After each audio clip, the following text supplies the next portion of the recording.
मेरा प्रश्न आपसे ये है, मैं सयानी उम्र की महिला हूँ, अब तक उनके साथ उनकी सुरक्षा में थी जो 80 से काम कर रही हैं या 76 से काम कर रही हैं, लेकिन आज तक मैं इतना असुरक्षित महसूस करती हूँ। 8:30-9 बजे अगर मैं घर से बाहर हूँ तो मैं राम राम करती हूँ ठीक से घर पहुँच जाऊँ। पिछले महीने मैं बम्बई में गई अपनी भांजी के पास, उसने ज़बरदस्ती मुझे एक फ़िल्म का नाइट शो देखने भेजा। 10:30 शो शुरू हुआ, मेरा बिल्कुल पिक्चर में दिल नहीं था, ये था कि पिक्चर ख़त्म हो मैं घर भागूं। मेरा छोटा सा बेटा मेरे साथ था। 1:15 पिक्चर ख़त्म हुई, जब मैं बाहर आई तो झुंड की झुंड लड़कियां वहाँ थी। ऑटो वाले आ रहे थे, मज़े से ऑटो में बैठकर जा रही थी। एक मैं ही थी जो लपक लपक के हर ऑटो में घुसना चाहती थी कि मैं पहले घर पहुँच जाऊँ। 17 रुपये जाते वक्त लगे थे, ऑटो आया 23 रुपये में, रात को उसने 1:15 बजे मुझे घर छोड़ दिया। कहीं कोई असुरक्षा नहीं। आप यंग हैं, आप ये मान रही हैं आप रिश्तेदारी या राजनीति को नहीं जानती हैं, क्या आप हमें दिल्ली एनसीआर में ऐसी सुरक्षा देंगी कि मेरी बच्चियां रात को आराम से पिक्चर देखकर आएँ? मैम, मैं बार बार यही कह रही हूँ कि मेरी प्रायोरिटी विमेन सेफ्टी है। आज हमने 10 दिन में 8 या 10 दिन के अंदर अंदर हमने पत्र भी लिखा है। देखिए, हम एक प्रेशर ग्रुप हैं, हम लोग इम्प्लीमेंट नहीं कर सकते क्योंकि कानून में हमारे पास पावर्स नहीं है। इतना आपको मैं ज़रूर कह दूँ कि कानूनन जितनी मेरे पास पावर्स हैं उससे ज़्यादा मैं मेहनत करूँगी, 24 घंटे काम करूँगी, 7 दिन काम करूँगी और पूरी कोशिश करूँगी कि हर लड़की रात में अगर 12 बजे भी निकल रही है सड़क पे तो वो बेखौफ आज़ादी की ज़िंदगी जी सके। I really work for it. अगला सवाल। स्वाति जी, प्रेशर ग्रुप में हो आप, जैसे कि हमने सुन ही लिया है, तो प्रेशर ग्रुप 15 लाख कैमरा कब लगवा देगा? क्योंकि ये तो डेफिनेटली आपके हाथ में है और प्रॉमिस है। क्योंकि पहले शीला दीक्षित जी दोषी होती थी, अब मोदी जी दोषी हो जाते हैं, ये समझ नहीं आता। नहीं, आपकी बात बिल्कुल सही है और मैं बार बार यही कह रही हूँ कि मैं राजनीति ना तो महिलाओं के मुद्दों पे होने दूंगी ना करने दूंगी। अब बहुत जल्दी मैं पता करूंगी कि कितने कैमरास लग रहे हैं, क्योंकि इन्फॉर्मेशन बार बार आ रही है कि कुछ कैमरास लगने वाले हैं। कितने लग रहे हैं, कितने और लगेंगे और कितना टाइम, कितना समय में लगेगा, ये जल्द ही हम लोग इन्फॉर्मेशन मांगेंगे। आप 1-2 हफ्ते में इस बारे में आपको ज़्यादा मैं इन्फॉर्मेशन दे पाऊँगी। जी प्लीज़। मैं ये पूछना चाहती हूँ कि आप लोग जब अपना अरविंद केजरीवाल की सरकार आई थी, उन्होंने कहा था कि हम हर बस में महिला कमांडोज खड़ा करेंगे और हर एरिया में हम महिला कमांडोज खड़ा करेंगे। तो अभी क्या स्थिति है, वो कब तक होंगे? क्या 5 साल के तक हमें वेट करनी पड़ेगी? मैं पूछना चाहती हूँ कब तक हो पाएगा? जी मैं यही शुरू में मैं इसमें यही बताना चाहूँगी कि जैसे मैंने बताया, मैं आम आदमी पार्टी के सरकार का हिस्सा नहीं हूँ, लेकिन आपने बहुत ही वैलिड प्रश्न उठाया, आपका भी और उनका भी, कैमरास का भी। हम तुरंत इस पे संज्ञान लेंगे, हम उनसे पूछेंगे कि कब तक होगा और मुझे विश्वास है कि जल्द हो जाएगा क्योंकि उनका मैनिफेस्टो है। पर अगर नहीं है तो we will be standing with you and asking them this question कि क्यों नहीं हो रहा और कब तक। कैसे पूछेंगे आप? मैं ऑब्वियसली यही सवाल मेरा शुरू में था जिसको आपने टाल दिया। कैसे पूछे जाते हैं? यही सवाल मेरा पहले था जिसको आपने टाल दिया। आपने कहा नहीं, मैंने हर ये किया, क्वेश्चन वो का किया। आंसर दिया। अंजना मेरा जी, सवाल- please नहीं, don't do that. मैंने ये सवाल आपसे पूछा कि क्या आप अरविंद केजरीवाल के खिलाफ खड़ा हो पाएंगी? एक सेकंड, क्या आप अरविंद केजरीवाल के खिलाफ खड़ा होंगी? क्या आप सड़क पर खड़े होके या फिर आप जाएंगी, जैसे आपने आप बस्सी साहब को चिट्ठी लिखी है, लिखिए चिट्ठी अरविंद केजरीवाल को कि आपने वादा किया था इतने बिल्कुल CCTV लिखूंगी, नहीं, क्या लिखेंगे? बिल्कुल लिखूंगी। क्या एक मिनट, लिखेंगे? 8 दिन आप हुए। लिखिए चिट्ठी क्या आपने, एक सेकंड मैदान में वो कहते थे, आप मेरे सवाल को मत रोकिए। बरखा शुक्ला मैदान में आपने पूछा ये सारे एक दिन में हो जाता है। एक सेकंड, बस इच्छा होनी चाहिए। नहीं तो नहीं, फिर एक क्यों सेकंड नहीं कमांडो? मैडम, मैं कह रही हूँ मैं करूंगी। मैं 8 दिन कब भी नहीं हुए करेंगी? मेरे को। कब करेंगी? नॉट वही इवन पूछ 8 डेज। वही पूछ मैडम, मैं रही यही कह रही हूँ that I will do it। मैं बार बार यही कह रही हूँ। एक second madam, let me complete. एक सेकंड प्लीज। मैं एक बार बार यही कह रही हूँ कि मैं अभी आई हूँ, मुझे 8 दिन भी नहीं हुए और मुझसे पूछा जा रहा है कि आप कब करेंगी। तो मैं इसमें, ये सही नहीं है। मैं आपको बार बार कह रही हूँ कि इन सारी चीज़ों पर 1 महीने के अंदर अंदर हम संज्ञान लेंगे, but you have to give me time. Ma'am, जैसे आपका कहना है कि आपने राइट टू आरटीआई पे वर्क किया है, कि आप आरटीआई पे बार बार यही वर्क करती रहेंगी कि ये काम कब होगा, कैसे होगा, किस तरीके से होगा? और दूसरा ये कि आपने प्रश्न किया कि आपने राइट टू एजुकेशन पे बहुत सारा 6 साल तक वर्क किया, बहुत सारे लोगों ने नहीं बोला। अरविंद केजरीवाल के साथ इस तरीके का वर्क किया होगा। क्या सारे लोग महिला आयोग में उसी सीट पे बैठे हैं जिस पे आप बैठी हैं? और उनकी कथनी और करनी में इतना अंतर है कि वो किसी भी कार्य को पूर्ण नहीं करते हैं। उनकी हर जगह पे अपनी मोनोपोली चढ़ती है, हर जगह पे हेडिंग्स में भी देखिए केजरीवाल सरकार। क्या एक बंदे ने उन पे अकेले ओपिनियन सरकार मत दीजिए बना ना, ली उन थी? पे पॉलिटिकल ओपिनियन मत दीजिए, आप सवाल पूछिए। नहीं तो आप ये सवाल कह रही यही हैं है ना कि ठीक आप है। क्या इस तरीके से महिलाओं के लिए, जैसे कि आपने बोला अभी इन्होंने बोला कि बियर शॉप्स तो आप मेट्रो स्टेशन पे जाइए, अशोक नगर मेट्रो स्टेशन के नीचे भी बियर शॉप खुली हुई है, मैकडोनल्ड के बगल में ही। क्या ये सब सारी चीजें बंद होंगी? मैडम मैं बार बार ये कह रही हूँ कि हमारी जो बॉडी है DCW एक रिकमेंडरी बॉडी है। हम सरकार को रिकमेंडेशंस दे सकते हैं और इनमें हम पूरी तरीके से मेहनत करेंगे, 24 घंटे काम करेंगे, 7 दिन काम करेंगे और ये सारे इश्यूज का हम लोग संज्ञान लेंगे। इससे ज्यादा मैं अब आपको क्या बताऊं? क्योंकि मैं जानती हूँ कि स्वाति कि सिर्फ रिकमेंडेशन कर सकती है, ऐसी बॉडी में है। तो क्या मैं एक ही बात पूछना चाहती हूँ, दिल्ली सरकार में कहीं भी कोई भी एक महिला, सिवा कि उन्होंने आपका अपॉइंटमेंट किया, महत्वपूर्ण पद पर मंत्री नहीं बनाया, किसी को कोई भी जिम्मेदार पद पर, चाहे वो क्या कहते हैं जिसको सुझाव देने वाली संस्था हो, चाहे वो काम करने वाले, कहीं भी किसी भी पद पर एक महिला को दिल्ली सरकार ने नहीं बिठाया। क्या ये बात आपको दिल्ली परेशान महिला करती है? आयोग का की ये जिम्मेदारी बनती है कि वो इस सवाल को लेकर सरकार के साथ लड़ाई लड़े महिलाओं के लिए। मैडम मैं यही कहना चाहूंगी, मैं पॉलिटिक्स से बहुत अलग रहती हूँ। मैं GB रोड पे काम करना चाहती हूँ, मैं एसिड अटैक विक्टिम्स के साथ। सरकार तो प्लीज आप क्वेश्चन पूछती हैं, please let me complete. I also आपको बहुत सालों का एक्सपीरियंस है, मेरे को बोलने तो दीजिए। मैं ये कहना चाहती हूँ, तुम ही तो बोल रही हो, मैडम तो प्लीज प्रश्न लेट मी पूछ रहे हैं। कंप्लीट। मैं ये कहना चाहती हूँ मैं मुद्दों पे काम करना चाहती हूँ, मैं इश्यूज पे काम करना चाहती हूँ और उनको काम करते करते मुझे जब जब लगेगा मैं ये आवाज़ उठाऊंगी। अगर मैं किसी इशू पे आवाज़ नहीं उठा रही हूँ, आप लोग DCW is open for everybody. ये पहले की तरह नहीं है कि चेयरपर्सन एक हफ्ते में मुश्किल से 2 घंटे आती थी। हम लोग सुबह 9:30 बजे पहुंच जाते हैं, रात में 9 बजे तक वहाँ पे हैं। Please come, have a discussion, tell us where we are wrong. मैं ये कहीं से क्लेम नहीं कर रही कि हमें सब कुछ पता है, हम बिल्कुल बेस्ट है। मैं कहती हूँ मेरे से बहुत अच्छे लोग हैं इस दुनिया में जो वहाँ हो सकते थे, पर अब मैं वहाँ पे हूँ।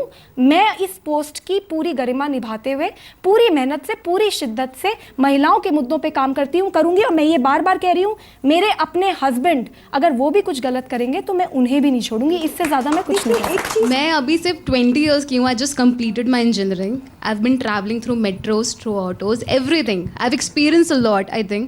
आई बिलीव अगर आप लोग का मिशन स्टेटमेंट सिर्फ महिला सुरक्षा है तो आप लोग काम वहीं से उठाएं जहाँ से छोड़ा गया था। पावर में जो पार्टी आई गई है, आई बिलीव अरविंद केजरीवाल जी का कोई से नहीं होना चाहिए था कि आप अध्यक्ष बने। लेना चाहिए था तो सिर्फ एक्सपीरियंस के बल पे। अगर आप कह रहे हैं कि आपको इतना एक्सपीरियंस नहीं है, आपने उस फील्ड में इतना काम नहीं किया, तो इतनी सारी एक्सपीरियंस लेडीज हैं। मैंने कब कहा कि मेरे पास मैम एक्सपीरियंस अभी आपने किया था। नहीं, मैंने ये कहा। एक second madam, I tell you, हाँ, please. even I have worked for CRY, I have been volunteering, मैंने भी वॉलंटियर वर्क किया। टीच फॉर इंडिया में आई अप्लाइड फॉर एजुकेशन। मैं अगर ये चीज़ लेकर चलूँ एंड मैं मान लूँ कि मैं एक्सपीरियंस हो गई हूँ, मैं उस पोस्ट के लिए बिल्कुल अपने आप को केपेबल नहीं समझूंगी। आई बिलीव उनको वक्त मिलना चाहिए, उनको मौका मिलना चाहिए जो इस स्टेटमेंट पे कब से काम कर रहे हैं। उनका तो कोई फ्यूचर, उनका एक्सपीरियंस, उनका वर्क जीरो हो जाता है अगर एक पार्टी आ जाती है। जवाब सुन। देखिए मैं बार बार ये कह रही हूँ, मैंने ये कभी नहीं कहा कि मुझे एक्सपीरियंस नहीं है। अगर मेरे को एक्सपीरियंस नहीं होता तो मैं यहाँ पे जेल ही नहीं करती हूँ। मैं ऐसा कोई काम नहीं करती जो मैं ज़बरदस्ती कोई काम नहीं करती। 2006 से लेकर आज तक मैंने ज़मीन पे काम करा है। और मैं किस चीज़ पे काम किया है? मैं बार बार बता रही हूँ, अनुभव जरा सुन लेते। नहीं बिल्कुल, सूचना मैं आपको शुरू से बताती हूँ। 2006 में मैंने अपनी नौकरी छोड़ी।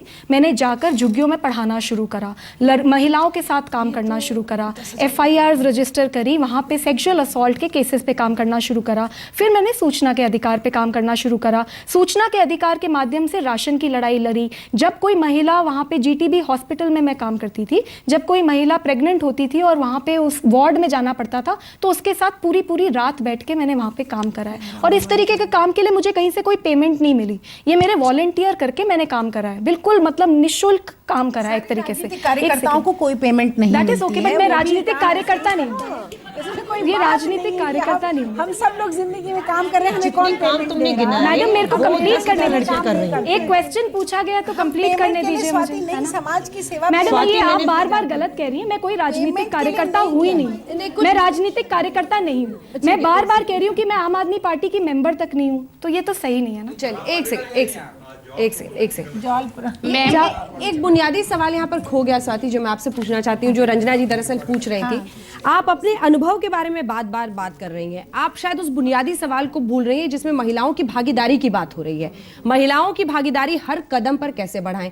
आपसे रंजना जी ने ये पूछा कि दिल्ली में अगर किसी भी ऐसे डिसीजन मेकिंग पद पर कोई महिला नहीं है तो आपने कह दिया ये राजनीतिक मामला, ये मैं उसमें नहीं फिरती। ये आपका मामला है। इस देश की आधी आबादी इस देश के डिसीजंस में, फैसलों में शामिल हो, ये आप ही का काम है। इसीलिए टैक्स पेयर का पैसा बनाकर इस कमीशन को चलाया जा रहा है, आपकी तनख्वाह दी जा रही है। तो ये सवाल हम क्यों ना पूछें कि अगर दिल्ली सरकार में ऐसा हो रहा है तो स्वाति मालीवाल उसके लिए क्या करेंगे? क्या वो जाएंगी अरविंद केजरीवाल के दफ्तर में और बोलेंगे ऐसा ही जैसा उन्होंने बस्सी के लिए पेपर तैयार किया है? देखिए केजरीवाल साहब ये कीजिए, महिलाओं को रखिए आप डिसीजन मेकिंग पोजीशन पर। देखिए मैं बार बार यही कह रही हूँ कि विमेन सेफ्टी को लेकर हम लोग बहुत सीरियस हैं और विमेन सेफ्टी को लेकर हमारा मैंडेट है डीसीडब्ल्यू का कि हमें कमीशंस बनाने हैं, हमें कमिटीज़ बनानी है, हमें स्टडीज़ करनी है और आज तक वो कभी हुआ ही नहीं है। तो हम लोग एक वन ऑड वो नहीं देंगे सजेशंस। हम लोग एक पूरी स्टडी कर रहे हैं, एक कमिटी सेट कर रहे हैं और उसके कमिटी में रिकमेंडेशंस में मैं आप लोगों से भी रिक्वेस्ट करूंगी, I will take all of you, I will take your inputs, I will take her inputs, I will put all of it together and then I will go to the chief minister and then I will go to the LG and then I will go to the central government that आपको ये करना है, आपको ये करना है और आपको ये करना है। आखिरी 2 सवाल जल्दी से। हाँ जी, ये हेलो स्वाति मैम, एक मिनट स्वाति मैम, मेरा आपसे सवाल, मेरा सवाल है क्या लेडी स्पेशल प्रोग्राम है, क्या चुनाव जीतने के बाद राजनेताओं की रिश्तेदार महिलाएं लेडी स्पेशल हो जाती हैं? मैडम मैं ये सवाल देखिए बड़ा दमदार है, ठीक है? नहीं पर आप लोगों की एक सेकंड नहीं ऐसे जनरली पूछे, नहीं प्लीज, मैं इसमें बार बार यही कह रही हूँ कि मैं मतलब इसको, ये तो बहुत अजीब बात है। मीडिया की रिस्पॉन्सिबिलिटी होती है कि वो जनता को सच बताए और हम बार बार इस चीज़ को बताए जा रहे हैं कि मैं अरविंद जी की कोई रिश्तेदार हूँ। मैं नहीं हूँ, नहीं एक सेकेंड, अरविंद जी का रिश्तेदार कोई नहीं बता। लेट मी प्लीज कंप्लीट, मेरे को कंप्लीट करने दीजिए कि मैं पहली बात अरविंद जी की रिश्तेदार नहीं हूँ और ये बिल्कुल सही नहीं होता जो आप कह रही हैं, वो सही नहीं है। मैं अरविंद जी की रिश्तेदार। देखिए आप काम करने की बड़ी उत्सुक हैं, आप में जोश है, आप कह रही हैं कि आप सारी समस्याएं मुझे दीजिए, मैं उनका हल करूंगी। आगे जाकर कहीं ये तो नहीं कह देंगी कि दिल्ली सरकार के अधिकार बहुत कम हैं, हमारे पास पुलिस नहीं है, सब कुछ मोदी कर रहा है, मोदी करा रहा है। ऐसे में बोलिए हम कैसे आपका विश्वास करें? मैडम मैं बार बार हाथ जोड़ के आपसे यही कह रही हूँ, प्लीज सर, मैं बार बार हाथ जोड़ के आपसे ये कह रही हूँ कि जो हमारा अधिकार क्षेत्र है ये तो आपको रंजना जी और सारे लोग बता देंगे। आप एक बार कानून बैठ के पढ़ लीजिए कि कितनी पावर्स हैं डीसीडब्ल्यू में। डीसीडब्ल्यू सिर्फ सुझाव दे सकता है, ये एक इस तरीके की बॉडी बनाई गई है। तो मैं जितने सुझाव और जितने काम, और कुछ काम ऐसे होते हैं जो शायद सुझाव के बल मतलब वैसे भी मैं करा दूं, मैं सारे काम कराने की कोशिश करूंगी, लेकिन आपको कभी भी मैं किसी का पक्षपात करते हुए नहीं दिखूंगी, कभी भी कोई गलत काम नहीं करते हुए दूंगी। और अगर कभी कोई भी किसी भी महिला की डिग्निटी पे ठेस पहुंचाता है तो उसे छोड़ूंगी नहीं। जितनी मेरी मेहनत कर सकती हूँ सर मैं तो वही करूंगी। ज्यादा से ज्यादा महिला समस्याओं को लेके लोग आपके पास आते हैं, महिला आयोग के पास आते हैं, तो मैं ये जानना चाहती हूँ सबसे ज्यादा महिलाओं पे अत्याचार का एक कारण है लिंग भेद, तो इस लिंग भेद को मिटाने के लिए महिला आयोग क्या कदम उठाएगी?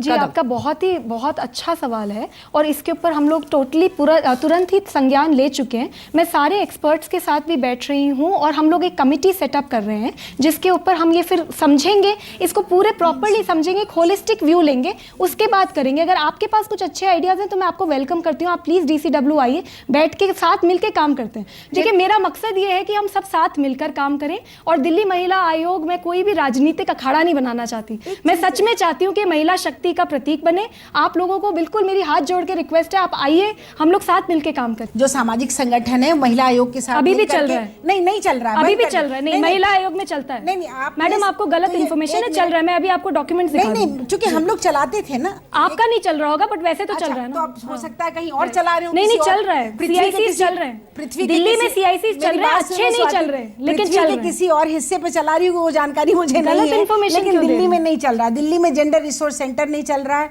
दिल्ली में 181 लाइन खतरे में पड़ी हुई है, दिल्ली में रेप क्राइसिस इंटरवेंशन नहीं चल रहा, चल रहा है, क्राइसिस इंटरवेंशन सेंटर बंद हो गए, जो क्राइसिस इंटरवेंशन सेंटर्स भी चल रहे हैं, अच्छे नहीं चल रहे, दैट इज माय प्रॉब्लम। उसको तो चलाइए, बाद में नया आप करिएगा जो आप करना चाहें। आप बड़ी अजीब बात कर रही हैं क्योंकि क्राइसिस इंटरवेंशन सेंटर भी चल रहा है, रेप क्राइसिस सेल आपका नहीं चल रहा होगा ना, औरों का चल रहा है, आपका नहीं चल रहा होगा। देखो प्रतिनिधि का नहीं चल रहा, मुझे बताने दो, प्रतिनिधि का नहीं चल रहा है जो एक्शन इंडिया चलाती है। मैडम आई एग्री, बहुत ही बेवकूफी भरे एनजीओस का चल रहा है, उसको हम लोग वर्कआउट कर रहे हैं, हम लोग उसको कैंसिल कर रहे हैं, हम उसको कैंसिल कर रहे हैं, नए और अच्छे एनजीओस को ले रहे हैं। आई एम श्योर आपकी एनजीओस को भी हम लोग लेंगे। आप अपना चलाओ, मैं चाहती हूँ सारे के सारे नहीं बदले जाएंगे, लेकिन हम लोग हम लोग अच्छी एनजीओ को इन्वॉल्व चलिए जल्दी एक सुझाव है मेरा, जहाँ जब हम महिला सुरक्षा स्वाति एनजीओ का अच्छी एनजीओ शक्ति वाहिनी अच्छी एनजीओ है, काम कर रही है जमीन पे। प्लीज आप आइए, प्लीज हमें गाइड कीजिए, हम लोग मेहनत करेंगे, मेहनत करूंगी, लेकिन कोई भी अगर कोई भी आदमी कभी किसी का संगठनों तक जाइए ना, आपको भी जाना पड़ेगा। मैडम मैं सबको इनवाइट कर रही हूँ, आपको भी जाना मैं जा भी रही हूँ, मैं लॉयर्स के पास जा जाके उनके ऑफिस में मिल रही हूँ। आप सभी का हमारे साथ शामिल होने के लिए। राजनीति की भेंट अगर चढ़ेंगे जैसा इतने सालों से होता रहा है तो कहीं नहीं पहुंचेंगे। ये सफर राजनीति से ऊपर उठकर तय करना ही पड़ेगा। इतने बड़े बड़े आयोग देश में चल रहे हैं, लेकिन फिर भी महिलाओं की परेशानी जस की तस बनी रहती है। सिर्फ चुनावी मुद्दा ये रहता है। आप देखते रहिए आज तक।